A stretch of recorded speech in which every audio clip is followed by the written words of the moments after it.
ನಮಸ್ತೆ ಗುರು, ನಾನು ನಿಮ್ಮ ಪ್ರೀತಿಯ ಮುನ್ನ.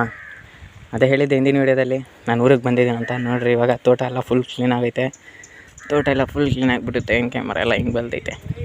ತೋಟ ಎಲ್ಲ ಫುಲ್ ಕ್ಲೀನ್ ಮಾಡಿಬಿಟ್ಟು ಎಲ್ಲ ಇಲ್ಲಿ ಮನೆ ಹತ್ರ ಕೂತ್ಕೊಂಡಿದ್ರಿ. ಊರಲ್ಲಿ ಮಳೆ ಬೀಳ್ತೈತೆ ಫುಲ್ಲು. ನೋಡ್ತಿದ್ದೀರ, ಊರು ಸುತ್ತಲೂ ನಮ್ಮ ಒಬ್ಬರು ಮನೆ ಬಿಟ್ಟರೆ ಎಲ್ಲೂ ಸುತ್ತಲೂ ಇಲ್ಲ. ಇದೊಂದು ಗೋರ್ಮೆಂಟ್ ಹಾಸ್ಪಿಟ್ಲು ನೋಡಿ. ಅದೇ ಶಿವಗಂಗೆ ಬೆಟ್ಟ. ಆಲ್ಮೋಸ್ಟ್ ಎಷ್ಟೊಂದು ಜನ ನೋಡಿರ್ತೀರ, ಅದೇ ಶಿವಗಂಗೆ ಬೆಟ್ಟ. ಆಲ್ಮೋಸ್ಟ್ ತುಂಬ ಜನ ಹೋಗಿರ್ತೀರ. ಹೆಂಗೆ ಹೋದರೂ ನಮ್ಮೂರ ಮೇಲೆ ಹಾಸಿನ ಹೋಗಬೇಕು ಶಿವಗಂಗೆ ಬೆಟ್ಟಕ್ಕೆ. ಸೊ ಇವತ್ತು ಸಂಜೆ ಅಷ್ಟರಲ್ಲಿ ಕಲ್ತಿದ್ದೀರಿ. ಆಲ್ರೆಡಿ 5 ಗಂಟೆ ಆಗೈತೆ. ತೋಟದಲ್ಲೆಲ್ಲ ಕೆಲಸ ಮುಗ್ದು ಎಲ್ಲ ಸೌದೆ ಎಲ್ಲ ಅಲ್ಲಿ ಕಟ್ಟಾಕ್ಬಿಟ್ಟು ನೋಡ್ತಿದ್ರು.